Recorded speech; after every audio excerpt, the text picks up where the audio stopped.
All right, everybody. Hello, Shadow of the Golden Dome, and welcome back to another interview. Today, I'm super excited to be joined by an absolute monster in the best of ways. He's a class of 2027 offensive lineman, 6'6", around 300 pounds, squats damn near 500. Right now, he's a top 300 player nationally, top 25 lineman, and top 10 player in the state of Illinois. Although those numbers are going to climb like a rocket ship after his senior year of football at St. Joseph Ogden. I am talking to none other than Cameron Wagner. Thanks for coming on, buddy. How are you, man? I'm great. Thank you for having me. I really, really appreciate it, man, because I know you're busy in school and all the things in spring and summer. Let's start here, dude. So you're a big time offensive lineman. Let's go back to like the beginning. When did you fall in love with football? Have you played it since you were old enough to play like the Rocket Leagues and stuff? What made you want to play on the offensive line instead of the defensive side of the ball? And like kind of where did your love for the sport begin? Yeah, so I would say ever since I was old enough to walk or talk or anything, because my dad played football in Indiana actually, and then my uncle also played quarterback at Iowa. So I grew up going to those games, and then I started playing, I think, in kindergarten, playing tackle football, and I just fell in love with it right away. And then I've always been a extremely large dude for my grade. So ever since I was little, I played offense and defensive line, and just as I developed, I realized that I was going to be a better offensive lineman than defensive lineman, and I've just fallen in love with taking a dude from point A to point B against his will, and it's just awesome. Yeah, I was kind of wondering, like, when you've got, a guy like with your frame, obviously you're built for the line one way or the other, on one side of the ball or the other. Is it like that desire to just push a dude somewhere they don't want to be on the offensive side that draws you to that side of the ball? Because going after a quarterback would be pretty sweet too. Is it just like that killer instinct you need to just push a guy out of the way, or what are the little nuances that make you love the offensive side of the ball?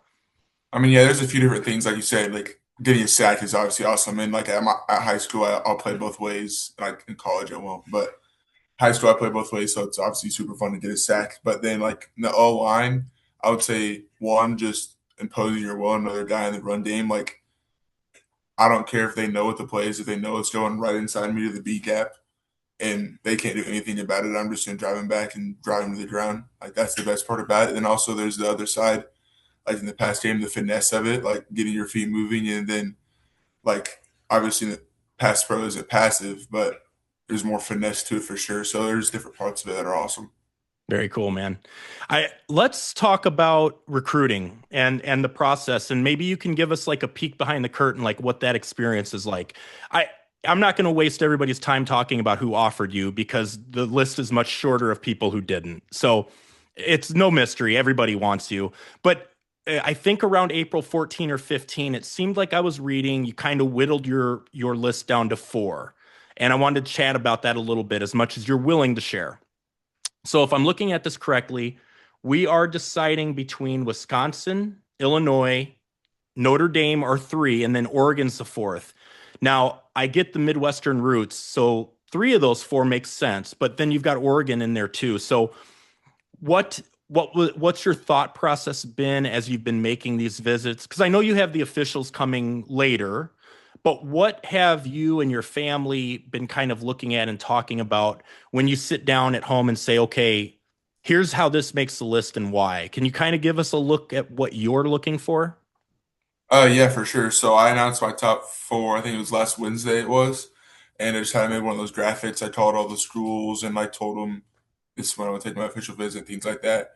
But you're right. Like those three schools are the Midwest, all within I think probably 4 hours, and Hmm. then obviously Oregon is it's like 25-hour drive. But I would say the reasons like I've had those schools in there is just one, like personally, it's kind of hard to explain. Like you go there, it just feel like you go some places you think you're gonna love it, and then you just don't. Like it's kind of a hard thing to explain. It's like a really good feel thing, but then also like my relationship with the offensive line coaches at all those places are amazing. Like at Oregon, it's Elite Terry. He's one of the youngest O line coaches. I think maybe the youngest in college football. I believe he's 28 years old, and he's just a really good dude. And then you have Coach Rudolph at Notre Dame, which is the older O line coach. He's the veteran in the game, and is going to coach you up really well and has the experience that you need. And then Bart Miller, Illinois, is a great dude. I feel like I fit in with him very well in the way he coaches. The coach Mateo is from Wisconsin. He is a newer guy there. I think he got hired probably 2 months ago. I was the first guy he offered to Wisconsin, so that's really awesome. And it shows how he has faith in me and like wants me as a player. And he's also kind of the type of guy that'll send it to you straight. And whether if you mess something up, he's gonna rip you, but then if you do it right, he's gonna love you just as hard.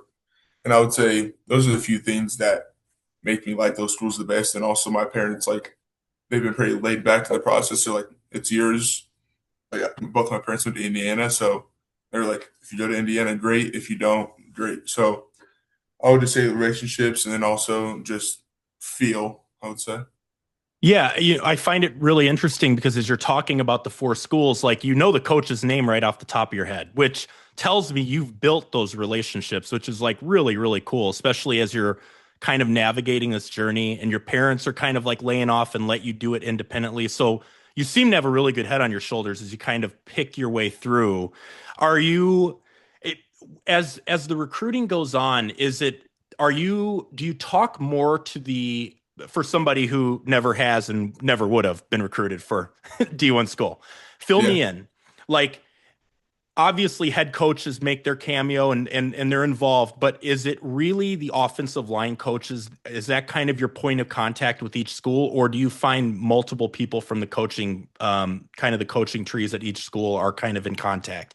Like for Notre Dame, is it Coach Rudolph that's kind of your go-to when you have questions or talk?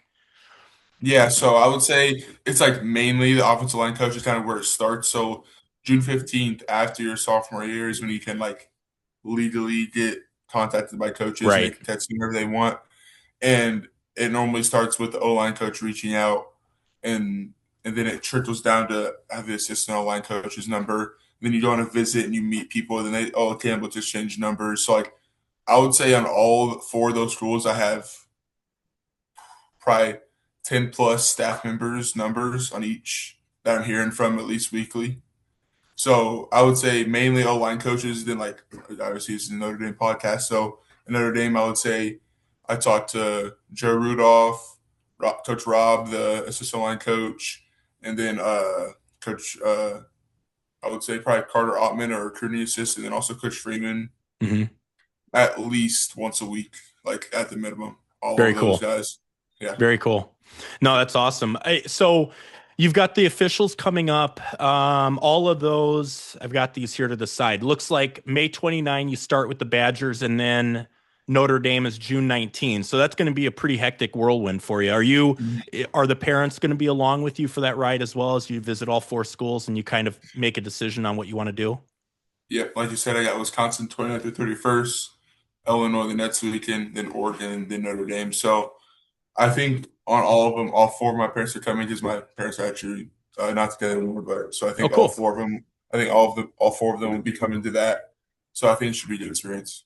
That's going to be really cool, man. What is that like as a sophomore, junior in high school, and you've got your studies and everything that goes along with being a kid, and all of these colleges come in after you? How do you compartmentalize that and kind of keep your head about you? Because that's got to be really, really an awesome feeling. But how do you kind of keep your head about you and kind of navigate this thing methodically and make sure you make the right decision for you? Are you leaning on your parents a lot to kind of help you with that, or have you found it to be a pretty cool and calm experience, or has it been like, holy smokes, I can't believe this is happening? Like, what is that like when you've got these head coaches texting you? I mean, yeah, so it's a little bit of everything. I would say like at times it gets super hectic, and then like I just not top four. So hopefully, like people are start reaching out to me that aren't in my top four, trying to Mhm. make a late push and things like that. But I would say hopefully once I kind of tell them like, yeah, I'm done. I'm starting to really narrow it down. I, it's getting. I would say it's already less stressful than it was. Just as less schools are like, okay, Cam's not going to come in here with us, so let's go spend our time on somebody else. So I would say it's it's obviously surreal and crazy, but I feel like I've had a lot of time to refine how I talk and how I talk to coaches and approach it because I've been getting recruited since I think my first offer was what April 1st after my freshman year from Louisville. So I've had a long time, over 2 years, to actually learn how to handle this process, which I'm very thankful because some guys won't get offers until they're right now my age, and then it's all rushed. And then sometimes they think they make the wrong decision because they hear a dollar amount or one school treats them really good and the other doesn't. So I would say I'm really thankful that it's happened over a long process and I know how to handle it. And then on the fact of like being in public with it, I would say being in a really small town like St. Joe is crazy because we probably have 3,000 people in our town. And every time I go up to the local gas station or wherever, I'll hear somebody yell either ILL or Go Irish or Go Badgers or whatever it is. Or like literally, I would say pretty much everywhere I go, there's some middle-aged guy or whoever saying "Go Ducks" or "Where you going" stuff like that. So, and then it's also cool, like little kids after my games, like I wear like college gear or whatever sometimes, and kids ask me for it, and I feel bad when I can't give it to them because my hands are taped up or whatever like that. Or like after our first round playoff game this year, this kid asked me to sign his baseball hat, so that was super cool. That's cool, man. Well, and with social media and everything, right? Like your journey, so many people can like follow your journey in every high school football player too. So the notoriety is pretty crazy, right? Yeah, Um, okay, so again, I don't want, I don't want you to say anything you can't share, and I don't want to put you in a spot.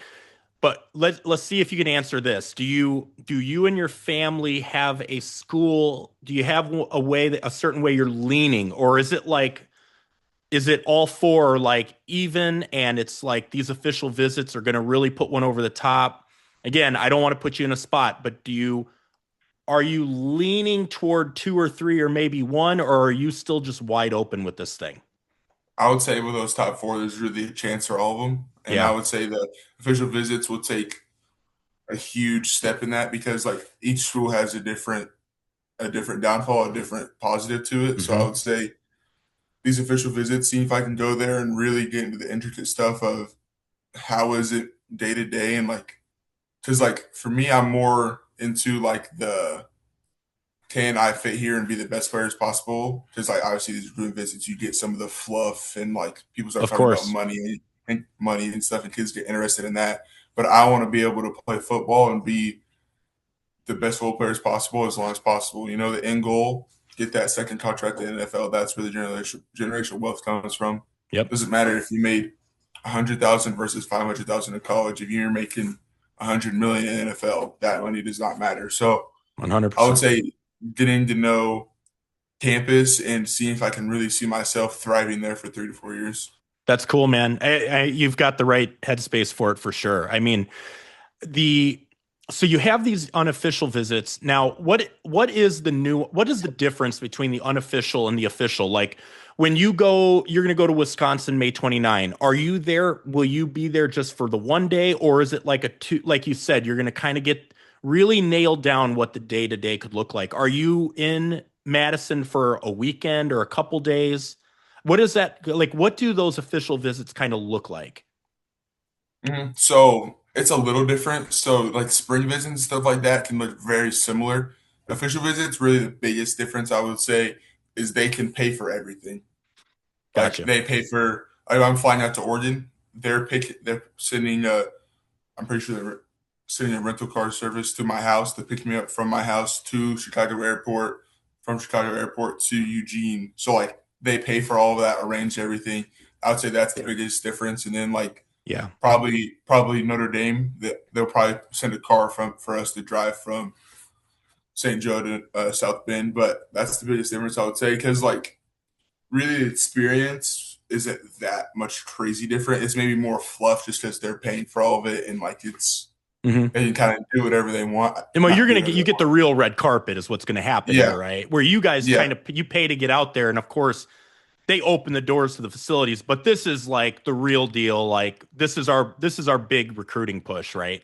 yeah. And then also like I would say there's definitely more pressure. Like OV, like what I've heard from other people that weren't committed during their OVs, they would go into the head coach's office, O line coach's office, or whatever. Like, so Cam, we're not letting you leave leave here until you're Irish or you're a Duck or you're a Illini or you're a Badger or whatever it is, and they're like we're not letting you leave until you're that like they're making a push for the commitments, which is their job. So like Right. but like that's just one of the biggest differences. It's all fluff until it gets serious, is what I Of would say. course. Yeah. And then also you take some weekend visits during the spring that are similar to that, but are a little less serious, I would say. Yeah. What do you think about that? I mean, that almost works against people, right? I mean, do you like that push? I mean, that's kind of like you got to have time to let it breathe and kind of make your decision, right? Are there times where you're like, good grief, man, let me get home and think about it? Like, I feel Yeah. like that's counterintuitive or it's like counteractive to what they're trying to accomplish, right? Mhm. I would say I definitely works on some kids that like I already know personally. Obviously, so many kids flip and decommit Right. nowadays. Obviously, it works. As coaches are like, I don't have an offer from Texas, so no, I'm not dissing Texas. I'm just Sure. saying the school that I know recruits a lot of people, a lot of good kids. Like, say for example, Texas says, "Cam, you want to be a Longhorn?" Then the kid's like, "Oh yeah," because he had a great time those 2 days. Right. But then he gets home 2 weeks later. He's like, I don't know. I kind of want to go visit. I want to go visit USC or whatever it is. And then yep, I'm decommitting. So like, I would say it works in some kids' cases. Yeah. And then they end up staying committed. But I would say for me, it's kind of going to be. I'm going to tell the schools, yeah, because before my official visit dates, I want to have a commitment date locked in after them. So that kind of, I guess that can kind of be my out. Like if they say, Well, Cam, yeah. we want you to commit, and then say, oh yeah, but I'm going to announce live on wherever, Right. Right. whatever date That after. makes a lot of sense and that's really smart because it like you said it's an out. It's like you know what? I'm announcing on July 5 or whatever. So Mm-hmm. let's hold up. Like this has been great. You know, that seems like a smart way to Yeah. do it, right? Mm-hmm. Yeah. Who's been your number one who's kind of been helping you? Do you have mentors or do you have some players in college now that you kind of lean on to help you navigate the recruiting process? Yeah. I would say I have a lot of people, honestly, because I Yeah. said earlier, my parents are split, Obviously and your parents, but I've been family on both sides, like parents, grandparents. Obviously, that's all obvious. Like you're going to have support from those people, but outside of family, I would say at a few different schools I have it honestly. So Hardy Watts at Wisconsin, he's a really good dude. He was one of my hosts when I was there. I talked to him a decent amount just about Wisconsin and anything like that. Then, like you said, Cam Herron and like Tyler Merrill and Grayson McHugh and those guys. I feel like I talked to them a good amount. And then out at Oregon, I'll say Tommy Tofi, the 2026 lineman they have. And then Doug, I forget his last name. It's a odd last name, so I can't pronounce it right, honestly, but he's a really good dude. So, and then Illinois, like Casey Toman, he's a 2026 commit they have. And I feel like I talked to those guys a decent amount. I mean, honestly, I'll be honest with you, I talked to them through Snapchat. We'd snap each other. yeah, And sure. we talked about the schools. And then, like, when I'm there visiting, they're like, bro, come on home. We need you, stuff like that. So it's super cool. They're all working on you. Yeah, they're trying. Yeah, for sure. Okay, so I don't want to keep you real long, but I do let's talk about Notre Dame a little bit. Okay. Um, so I think you've been on campus more than a few times, correct? I think four. I think Okay. four is probably that number. And when you go on campus, like as an active recruit, are you able to kind of roam through the Goog and like the stadium and do they open up the facilities for you, right? And you can kind of check Mhm. things out. Is that usually what that looks like because they always know if you're there, right? Yeah. So I would say like when you're first getting recruited by them, it's more structured. Like you would have an exact host that'll be on the recruiting staff, and then they'll like, okay, here's the dude, here's the facility, here's the training facility, here's the recovery room, here's the weight room, and then it'll be like really structured. And then they have like a itinerary you'll follow exactly. And then by my fourth time there this spring, they're like, Cam, you don't need to see the whole entire facility tour again. Right. They're like, They're like, if you "Welcome want back. to, Here are the keys. Bye." yeah, Go to they're like, if you want to, you can, but we're taking all these newer guys. You can follow us, or you can go spend time with Coach Rudolph and the guys, go hang out with them and talk to them. So it That's definitely is cool. more laid back the more times you come back, which is why I keep going back to places because that's what I want to feel. I want to feel like I'm a player and how it would be because they want to get you to commit. They want to fluff you Right. up and make you feel good. So that's what I want to feel. I want to feel. I know it kind of sounds, but I want to feel the suck of being a comfortable. Like it's not all sunshine No, and rainbows. no, Like no, that makes total sense to me. Like you don't want the pomp and circumstance. Like okay, cool. First visit, show me around, let's do the tourist thing. But then it's like, kind of forget about me. Let me let me fade into the background and just hang out with my potential teammates and just see what this is all about. exactly. And like you just, I want to feel like it. Obviously, some days you're gonna really good at day at practice and you'll be feeling yourself, but then some days you're gonna get be on an inside spin move 3 times, and that's what I want to feel like. How can I handle having a bad day at this school? Yeah. So talk to me about South Bend. What is the appeal of the University of Notre Dame? What are some of the things that stand out to you when you think about Notre Dame? Yeah, I would say for the football, obviously super rich history, and then also Coach Rudolph and Coach Freeman there, like they're great coaches. And I mean, I can't speak for them, but I don't think in the near future either one of them those guys are leaving. Like I've talked to Coach Rudolph, he doesn't want to be offensive coordinator anymore. Notre Dame O line coach is one of his dream jobs. Like I don't think he's leaving anywhere. And then Coach Freeman, I don't think he's leaving either. I mean, because he's turned down NFL opportunities and other Yeah. college opportunities before. He's talked to me about that, saying, "Cam, I want to be here."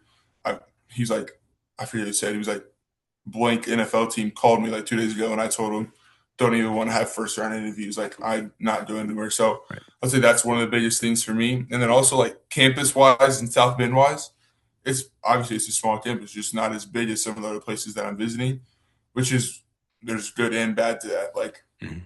for example, like Eugene, Oregon is a bigger town, and they're gonna have they try to it's weird. The schools sell it opposite. So like Eugene's like, yeah, we have a big airport here. We got blank concert coming here, stuff like that.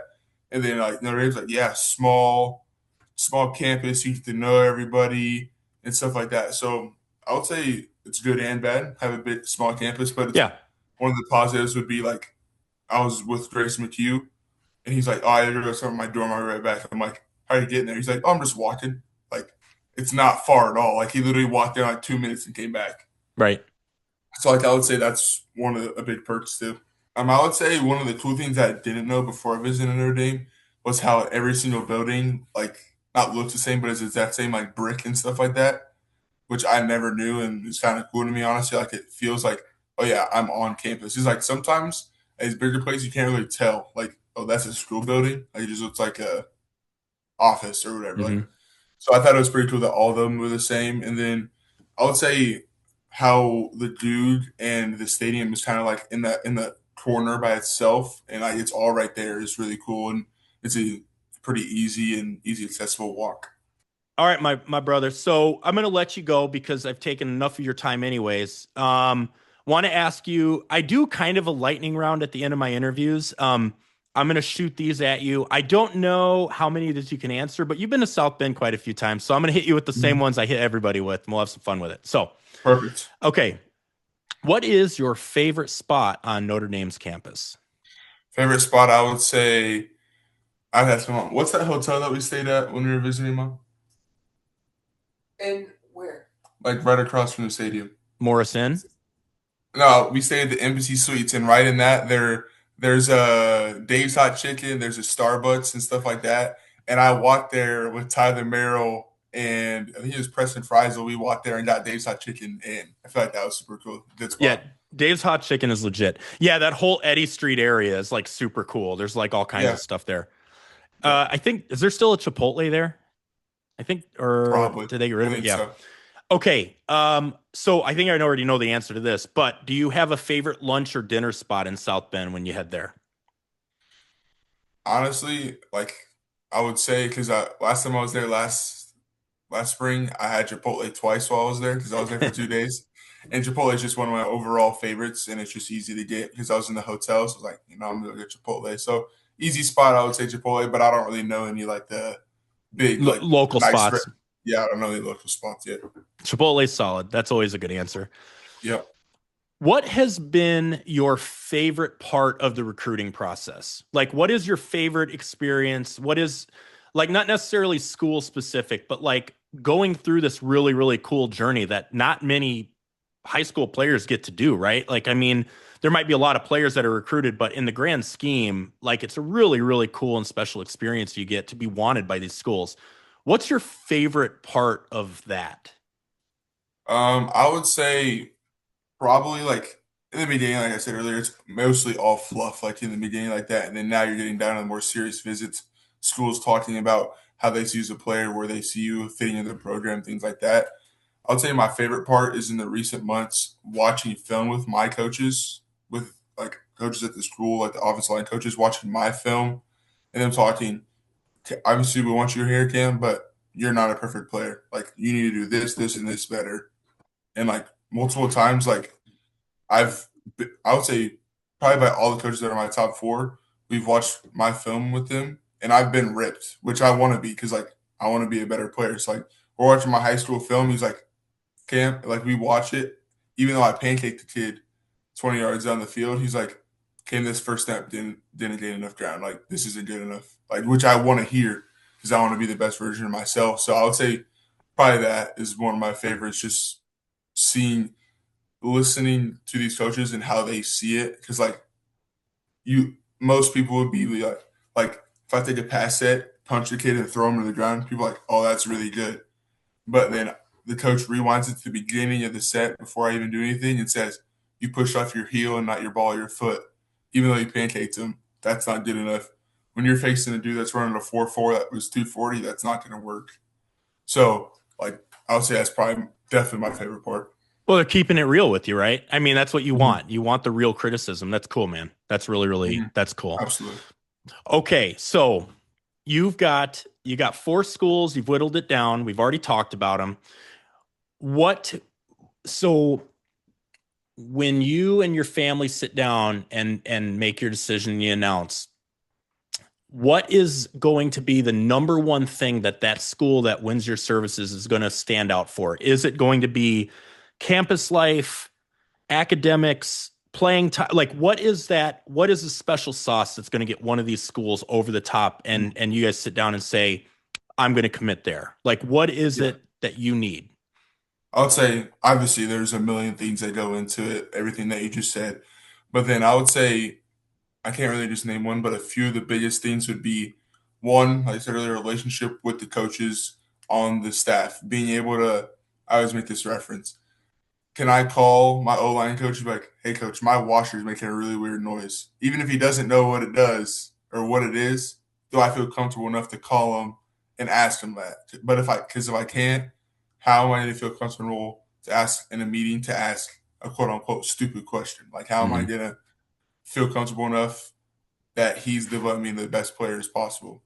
So that's a dumb reference I always make, but that's, I would say that, and then also relationship with the guys that they already have on the team, and then the commits that the school already has. Because I think everybody on my top four subs, Illinois has an offensive line commit. Like at Oregon, it's Avery Michael. I have a relationship with him. Wisconsin, they have four commits. The relationship with all of them. And then on Notre Dame, it's Richie and James, and I have a relationship with them as well. So I feel like that's a big deal. And then I'm sure you could tell by what I said. I want to be in the NFL as long as possible. Oh yeah. That's the end goal, and I want to develop into a however many time All Pro, as many as possible, get that second contract, and just be a great football player. Excellent, man. Excellent. What are we up to? Are you up over 300 now? What do you I'm about 6'7". I've probably like 6'7" and flow between like 298, 303. 303? Are you trying to hold that weight headed into your last year or Yeah, so I'm not an undersized guy trying to put on a bunch of weight. yeah, So yeah. I'll probably I actually at my last was I was 6'7.2". So stay. I don't really know if I'm gonna grow or not. Honestly, you can't really Well, figure yeah, that out. sure. But I'll probably try to play between about 293 to 301, float in there. I'm sure like once the season goes and you're doing less conditioning, I'll gain a little bit of weight. But I'll Yeah. probably try and lose about 7 to 10 pounds of fat right now in this off season, and then be about 295 once the season starts. How are you guys looking? How's the squad looking this year? Are you guys can you make a push for state title? Or are you guys bringing back a lot of talent or what's that going to look like? Yeah, so we've never won a state title at our school. Actually, Okay. we've been I think it's 2 or 3 times the state championship. Lost every time. Last year we were 5-4 in the end of the season actually, and then we made a run, made it to the quarterfinals. Ended up losing, I think by 5 it was, and You made it to the semifinals. semifinals. My mom is yelling at me. Correct me. Get it Semifinals, right. Get it right. but ended up losing by 5 just on some fluke pick sixes and stuff like that. But you can't really control it. But this year, I think we can be a really physical team. I think we can kind of dominate some people. Like last year, I would say we had more out in space, like crazy athletes with not as strong core O line and D line guys. But we have 4 returning O line starters. 2 of them were sophomores last year, and they're coming back. They're getting a lot bigger and stronger. And then one of my favorite things to say is we were supposedly facing the best D line in the area in semifinals, and we had like 415 rushing yards. So, as with 2 sophomores on the line, and then Nice. the next biggest guy other than me is about 5'10", 195. Oh So, man. so yeah, and we were pounding it. We were just running trap counter power right at them, and they couldn't do Nice. anything about it. And they all were. I mean, they were bigger than us. Like their DNs were both 6'3" at least, 205, and their big guys in the middle were like 5'10", 275. So like they were all way bigger than us except me, and I think we could be pretty legit. Awesome, man. Okay, this is Cameron Wagner. By the time his senior year of high school is over, he's going to be probably a top 200 player. I shouldn't say probably, he will be. Definitely going to be a top 10 lineman. They all want him. However, he's going to decide between Wisconsin, Illinois, Oregon, or the Fighting Irish and Notre Dame. Have you decided on that announcement date, and you're going to do it online or do it live? Yeah, so I do not have an announcement date yet, but it will Okay. probably be late June, early July, and then also it'll probably either be live streamed on like Rivals, those guys do it, and Yeah. also hopefully it'll work out. But I've been in the works with comedian the Pat McAfee show. Oh, nice. That'd be cool, Yeah, man. That that'd I be feel like you awesome. just dropped some news here. This is really cool. Okay. Yeah, Sweet, that's been man. in the That would works. that would be a lot of fun. That'd be a lot of fun, Has to man. be done before July 7th. Yes, sir. Okay. Well, hey, thank you. Thank you, man. You are an impressive young man. I obviously would love to see you in South Bend. However, that being said, whatever is best for you and your family. I hope the journey is fun and I hope it's enjoyable. And no matter where you play, I'll be rooting for you. So, Cameron, really, really, really thank you. And thank you, your family. Thank you for taking the time. And, well, go Irish. Perfect. Thank you so much.